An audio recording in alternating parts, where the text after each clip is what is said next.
चलो नमस्कार विद्यार्थी मित्रों, ऑनलाइन लेक्चर में आप सबનું हार्दिक स्वागत છે। અમાલ્ગમેશન માં આપણે બે સમ કમ્પ્લીટ કર્યા। Sum number 3, following are the balance sheet of two companies, Mukesh Limited and Amit Limited, as on 31st March 2015. Liabilities Mukesh Limited, Amit Limited. Assets Mukesh Limited, Amit Limited. Equity shares of rupees 10 each, 3 lakh, 4 lakh. 10% preference shares of rupees 10 each, dash 2 lakh. Share premium, dash 20,000. P&L account 1 lakh, dash. 8% debentures, dash 80,000. Creditors 40,000, 70,000. Bills payable 20,000, 15,000. Staff gratuity fund 45,000, dash. Provident fund, dash 20,000. Workers accident compensation fund 30,000, dash. Assets goodwill 30,000, 50,000. Plant machinery 1 lakh, 2 lakh. Land building 150, 1 lakh. Furniture 50,000, dash. Patent, dash 50,000. Vehicles, dash 40,000. Stock 80,000, 1 lakh. Debtors 70,000, 80,000. Bank balance 55,000, 45,000. P&L account, dash and 1,40,000.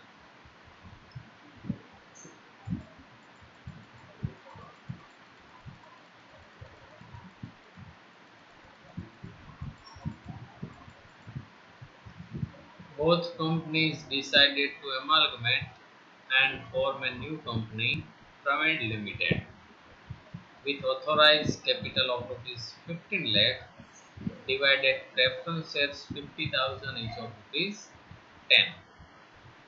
Condition for purchase from amalgamation are as under.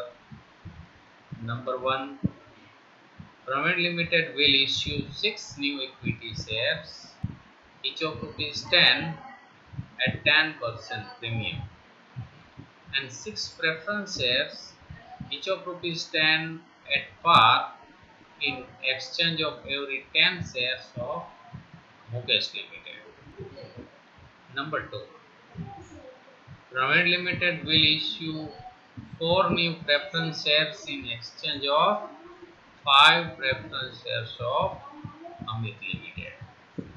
Number 3, Praveen Limited will issue 1 equity share at 10% premium in exchange of every 2 equity shares of Amit Limited. Number 4, Praveen Limited will issue new 10% debenture at 10% premium. Prepare A. In the books of Amit Limited, realization account, equity shareholders account, and preference shareholders account. B. In the books of Praveen Limited, prepare balance sheet as per company. तो पहला तो આપણે ત્રણ working note કરવી પડે। Number 1, calculation of net assets particular Mukesh limited, Amit limited. જેટલી આપણને assets આપેલી છે રકમમાં બધી આપણે લઈ લેવાની છે। એક P&L અકાઉન્ટનો આવે અને ગુડવિલનો આવે, બાકીની બધી એસેટ્સ છે એ ટર્નઓવર એસેટ્સમાં લખી નાખવાની છે। બંનેની લખી અને આપણે ટોટલ કરી નાખવાનો છે। 5,05,000 અને 6,15,000। પછી લાયબિલિટી બધી લખી નાખવાની છે, પણ એક ડિબેન્ચરમાં ધ્યાન રાખવાનું છે. લાયબિલિટી જો અહીંથી સ્ટાર્ટ કરીએ એટલે આટલી લાયબિલિટી કહેવાય, પણ ડિબેન્ચર કઈ રીતે કરે છે? પ્રીમિયમ આપે છે. આ ડિબેન્ચર 80,000 ના છે, 10% પ્રીમિયમ એટલે 8,000 પ્રીમિયમ આપે છે, તો એની કિંમત 88,000 ગણાશે. બાકીની જે બુક વેલ્યુ આપેલી છે એ લખી નાખવાની છે. તો જો ડિબેન્ચરમાં એક 88,000, બાકીના જોઈને લખી નાખવાના. તો આ ટોટલ ટેકન ઓવર એસેટ્સ અને ટેકન ઓવર લાયબિલિટીના ટોટલ કરી નાખો એટલે તમને નેટ એસેટ્સ મળી જાય A - B, 4,00,000 અને 4,22,000.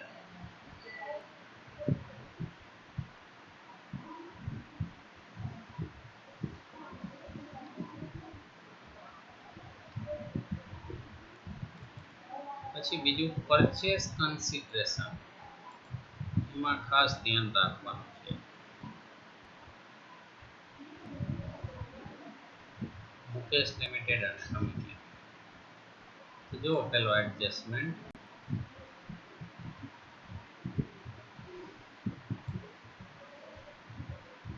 Praveen Limited will issue 6 equity share at ₹10% premium. Praveen Limited 6 equity share આપે છે 10% પ્રીમિયમથી, અને 6 પ્રેફરન્સ શેર આપે છે 10 રૂપિયા લેખે. કેટલા ઇક્વિટી શેરના બદલામાં? તો કે 10 ઇક્વિટી શેરના બદલામાં મુકેશ લિમિટેડના 10 ઇક્વિટી શેરના બદલામાં નવી company Praveen limited 6 equity share આપશે અને 6 પ્રેફરન્સ શેર આપશે. તો જો એની વર્કિંગ નોટમાં આપણે લખ્યું 10 ના બદલામાં 6 ઇક્વિટી શેર, 4 ઇક્વિટી શેર, 10 એ 6 આપ્યા. તો બેલેન્સ શીટમાં જોવાનું કેટલા ઇક્વિટી શેર છે મુકેશ લિમિટેડ પાસે. તો જો 3,00,000 ભાગ્યા 10 કરો તો 30,000 ઇક્વિટી શેર છે. તો 30,000 એ કેટલા? 18,000 ગુણ્યા 10, 1,80,000. 10% પ્રીમિયમથી 1,80,000 ના 10% કરો તો 18,000. અને 6 પ્રેફરન્સ શેર આપે છે, લખ્યું આપણે 4 પ્રેફરન્સ શેર, 10 ના બદલામાં 6, તો ઇક્વિટી શેર તો 30,000 જ છે. 30,000 ના બદલામાં 18,000 પ્રેફરન્સ શેર આપશે અને એની કિંમત 10 રૂપિયા છે, 1,80,000. આ થઈ મુકેશ લિમિટેડની વાત. હવે જોઈએ આપણે બીજો adjustment Amit limited.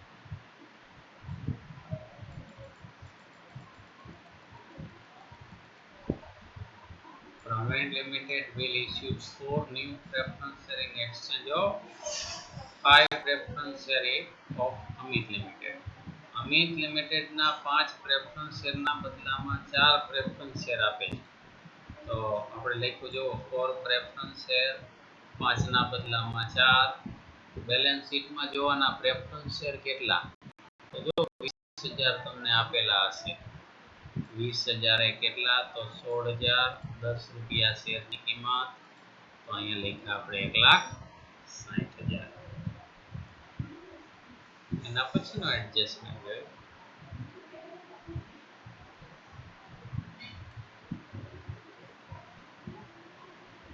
Praveen Limited issue 1 equity share at 10% premium in exchange of 2 equity share of Amit Limited.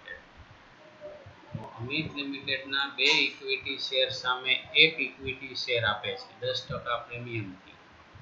તો આપણે લખ્યું 4 ઇક્વિટી શેર, 2 1. બેલેન્સ શીટમાં 4,00,000 કેપિટલ આપેલી છે, 10 રૂપિયાનો શેર છે, તો 40,000 શેર થાય. તો 40,000 એ કેટલા? તો 20,000 ગુણ્યા 10 એટલે 2,00,000, 10% પ્રીમિયમ એટલે 20,000. ટોટલ કરી નાખવાનો છે એટલે 3,78,000 અને 3,80,000 આપણને પરચેસ કન્સિડરેશન મળી જાય. પહેલી બીજી વર્કિંગ નોટ ઉપરથી આપણે ત્રીજી વર્કિંગ નોટ કરવાની છે. તો બંનેમાં તમે જુઓ તો નેટ એસેટ્સ વધારે છે. નેટ એસેટ્સ વધારે હોય તો કેપિટલ રિઝર્વ આવે. આપણે કેપિટલ રિઝર્વની ફોર્મ્યુલા મૂકવાની. Capital reserve is equal to net assets minus PC. તો મુકેશ લિમિટેડની પહેલાં જોવો તો નેટ એસેટ્સ 4 લાખ છે, એની પરચેસ કન્સિડરેશન મળી 3,78,000, તો 22,000 એનું કેપિટલ રિઝર્વ. બીજું અમિત લિમિટેડનું જોવો તો 4,22,000 નેટ એસેટ્સ છે અને એની પીસી છે 3,80,000, તો 42,000 એનું કેપિટલ રિઝર્વ મળ્યું, તો ટોટલ થાય 64,000. હવે આપણે અકાઉન્ટ્સ પ્રિપેર કરવાના છે. તો અકાઉન્ટ્સમાં realisation account, equity share holders account, preference share holders account, new companies account, equity share, preference share, આટલા આવશે. કેશ અકાઉન્ટ આવશે નહીં, કારણ કે કેશથી કંઈ પેમેન્ટ નથી અને કેશ લઈ લઈએ છે નવી કંપની. તો જો રિયલાઇઝેશનમાં કઈ એન્ટ્રી લખવાની છે, બેલેન્સ શીટમાં તમે જોતા જજો રકમમાં. આપણે કેના અકાઉન્ટ પ્રિપેર કરવાના છે? અમિતના. અમિતમાં જોવો જોઈએ બેલેન્સ શીટમાં ગુડવિલ આપેલી છે. Goodwill, plant, land building, furniture, patent, vehicle, stock, ડેટર્સ અને બેંક, આ બધી એન્ટ્રી આપણને બેલેન્સ શીટમાં રકમમાં આપેલી છે. બધી આપણે ક્યાં મૂકી દેવાની? રિયલાઇઝેશનમાં ડેબિટ. બેલેન્સ શીટમાં જે આવી હોય રકમ એ જ લખવાની છે. પછી તમે લાયબિલિટી સાઈડ આવી જાઓ તો પહેલી જ ઇક્વિટી શેર કેપિટલ આપેલી હશે તો ઇક્વિટી શેર હોલ્ડરમાં લખાય by equity share capital 4 lakh. પછી પ્રેફરન્સ શેર કેપિટલ આપેલી હોય તો પ્રેફરન્સ શેર હોલ્ડરમાં લખાય by preference share capital 2 lakh. પછી શેર પ્રીમિયમની બેલેન્સ આપી હોય તો ઇક્વિટી શેર હોલ્ડરની કહેવાય, તો ત્યાં લખાય 20,000. પછી તમે જુઓ એન્ટ્રી કઈ આપેલી છે, જોઈ લઈએ આપણે રકમમાં. પીએનએલ અકાઉન્ટ તો છે નહીં, મુકેશ લિમિટેડમાં આપેલું છે. મુકેશના તૈયાર કરીશ ને. પીએનએલ અકાઉન્ટ અમિતના તૈયાર કરી છે, બરાબર. તો અમિતમાં જો અહીંયા પીએનએલ અકાઉન્ટની ડેબિટ બેલેન્સ આપી છે ને, તો ઇક્વિટી શેર હોલ્ડરમાં ડેબિટ લખાય. ઇક્વિટી શેર હોલ્ડર્સમાં debit side to PNL account 41. હવે રકમમાં આપણે જોઈ લાયબિલિટી સાઈડ શું બાકી રહે છે, તો ડિબેન્ચર, ક્રેડિટર, આ 5 એન્ટ્રી છે એ રિયલાઇઝેશનમાં ક્રેડિટ લખવાની હોય. લાયબિલિટી જે હોય એને રિયલાઇઝેશનમાં ક્રેડિટ લખી નાખવાનું. ડિબેન્ચર, ક્રેડિટર, બિલ્સ પેયેબલ અને પ્રોવિડન્ટ ફંડ, આ એન્ટ્રી અહીં લખી નાખવાની. હવે કઈ બાકી રહી? એકે નહીં. આ વર્કર્સ તો આપણે અમિતમાં છે નહીં. આટલું કામ થઈ જાય પછી તરત જ પીસી લેવાની પેમેન્ટ. અમિત લિમિટેડને પેમેન્ટ કઈ રીતે કરેલું છે, તો કે ઇક્વિટી શેર અને પ્રેફરન્સ શેરથી. તો આપણે ન્યૂ કંપનીઝનું અકાઉન્ટ છે એમાં લખી નાખવાનું બાય ઇક્વિટી શેર પ્રીમિયમ સહિત લખવાનું 2,20,000 અને બાય પ્રેફરન્સ શેર 1,60,000. અહીંયા એન્ટ્રી આ બે લખો એટલે તરત જ એના પછી નીચે તરત જ બે અકાઉન્ટ બનાવ્યા હોય એમાં ક્રોસ એન્ટ્રી આપી દેવાની debit side to new companies account 2,20,000. અહીંયા લખવાનું ટુ ન્યૂ કંપનીઝ અકાઉન્ટ 1,60,000. આટલું કામ કરી નાખો પૂરું એટલે એન્ટ્રી થઈ જાય પૂરી.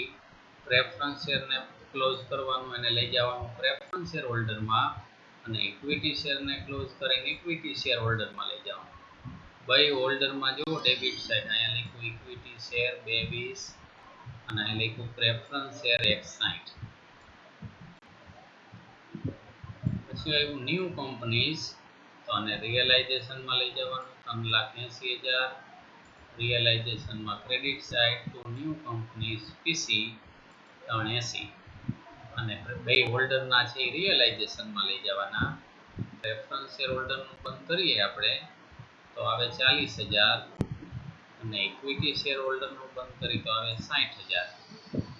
આમાં ડેબિટ સાઈડ આવ્યા છે તો રિયલાઇઝેશનમાં credit side preference share holder 40,000, equity share holder 60,000. મહિના ટોટલ કરો એટલે સરખા થઈ જવા જોઈએ 6,65,000, 6,65,000. તો અહીંયા અકાઉન્ટ્સનો દાખલો હોય એ થોડોક સહેલો પડે, કારણ કે બેલેન્સ શીટની જ એન્ટ્રી મૂકવાની છે અને પીસી મૂકવાની છે, પૂરું થઈ ગયું. પછી અકાઉન્ટ ક્લોઝ કરી, કદાચ કેશનું અકાઉન્ટ હોય તો ઇક્વિટી શેર હોલ્ડરમાં લઈ જાઓ, પ્રેફરન્સ શેરનું હતું તો પ્રેફરન્સ શેર હોલ્ડરમાં લઈ જાઓ, ઇક્વિટી શેરનું છે તો ઇક્વિટી શેર હોલ્ડરમાં લઈ જાઓ, બાકીના બધા રિયલાઇઝેશનમાં લઈ જાઓ. New company, preference share holder, equity share holder, બરાબર. એટલે અકાઉન્ટ વાળો દાખલો થોડોક લાંબો થાય પણ સહેલો પડે. બેલેન્સ શીટ કરવાનું છે. ચલો બેલેન્સ શીટની એન્ટ્રી જોઈ લઈએ. The balance sheet of Provident Limited as on 31st March 2015 after amalgamation. So particular note amount rupees, number 1 equity and liabilities. Equity shareholders fund માં share capital, એમાં equity share capital PC માં જોવાની કેટલી બઈને આપી છે તો કે એકને 1,80,000 અને એકને 2,00,000, 3,80,000. પ્રેફરન્સ શેર આપ્યા છે ત્યાં જોવાનું પ્રેફરન્સ શેર કેપિટલ કેટલી આપી છે 180 અને 160, 340. સેકન્ડ કોલમમાં 7,20,000 પહેલું ટોટલ. રિઝર્વમાં તો પીસીમાં પ્રીમિયમ છે, એકને 18,000 આપ્યું છે, એકને 20,000 આપ્યું છે, 38,000. અને ત્રીજી વર્કિંગ નોટ આપણે કરી એમાં કેપિટલ રિઝર્વ આવ્યું છે, બેનો ટોટલ કર્યો તો અહીં લખી નાખવાનું છે રિઝર્વ એન્ડ સરપ્લસમાં 64,000, આઉટરમાં 1,02,000.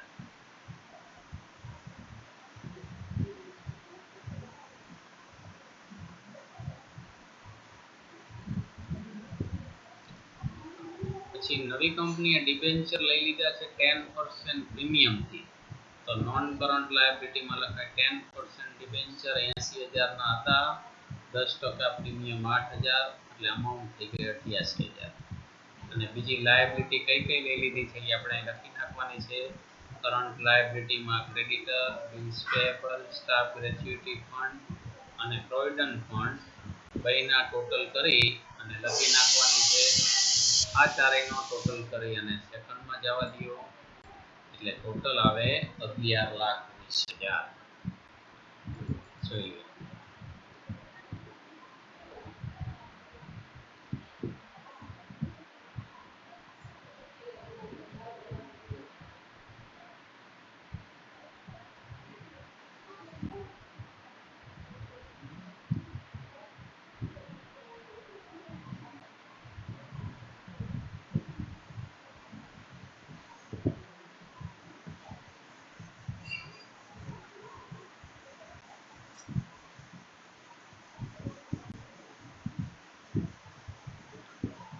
ચાલો હવે એસેટ સાઈડ જોઈ.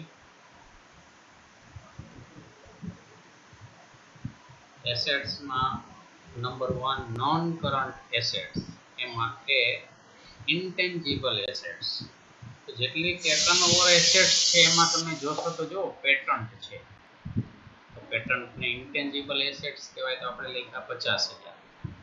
બી ટેન્જિબલ એસેટ્સ, એમાં કઈ વસ્તુ લખાય તો કે plant, land and building, furniture અને વ્હીકલ્સ. બે કંપનીના ટોટલ કરીને લખવાની છે. તો plant machinery 3 lakh, land and building 250, furniture 50 અને વ્હીકલ 40,000. ટોટલ આઉટરમાં 6,40,000. નોન કરન્ટ ઇન્વેસ્ટમેન્ટમાં કંઈ આપેલા છે નહીં ડેશ, બાકીની જેટલી વધી છે એ બધી કરન્ટ એસેટ્સ હોય, તો કરન્ટ એસેટ્સના હેડિંગમાં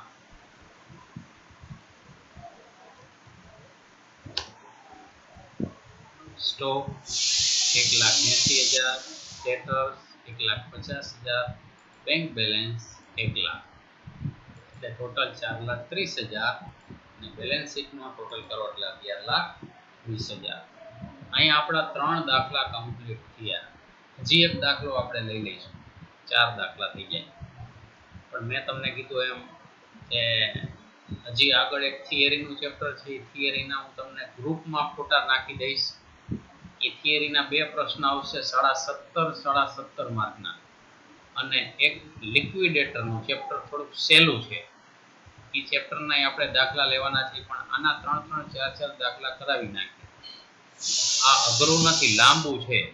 પરીક્ષામાં બેઠા દાખલા જો પૂછાઈ જાય તો આ ગણવામાં વાંધો નહીં. બરાબર, બાકી તમને જે સારું લાગે. ઓકે, સારું, ચાલો, thank you very much. Next લેક્ચરમાં હજી એક આપણે દાખલો આનો લઈ લઈશું.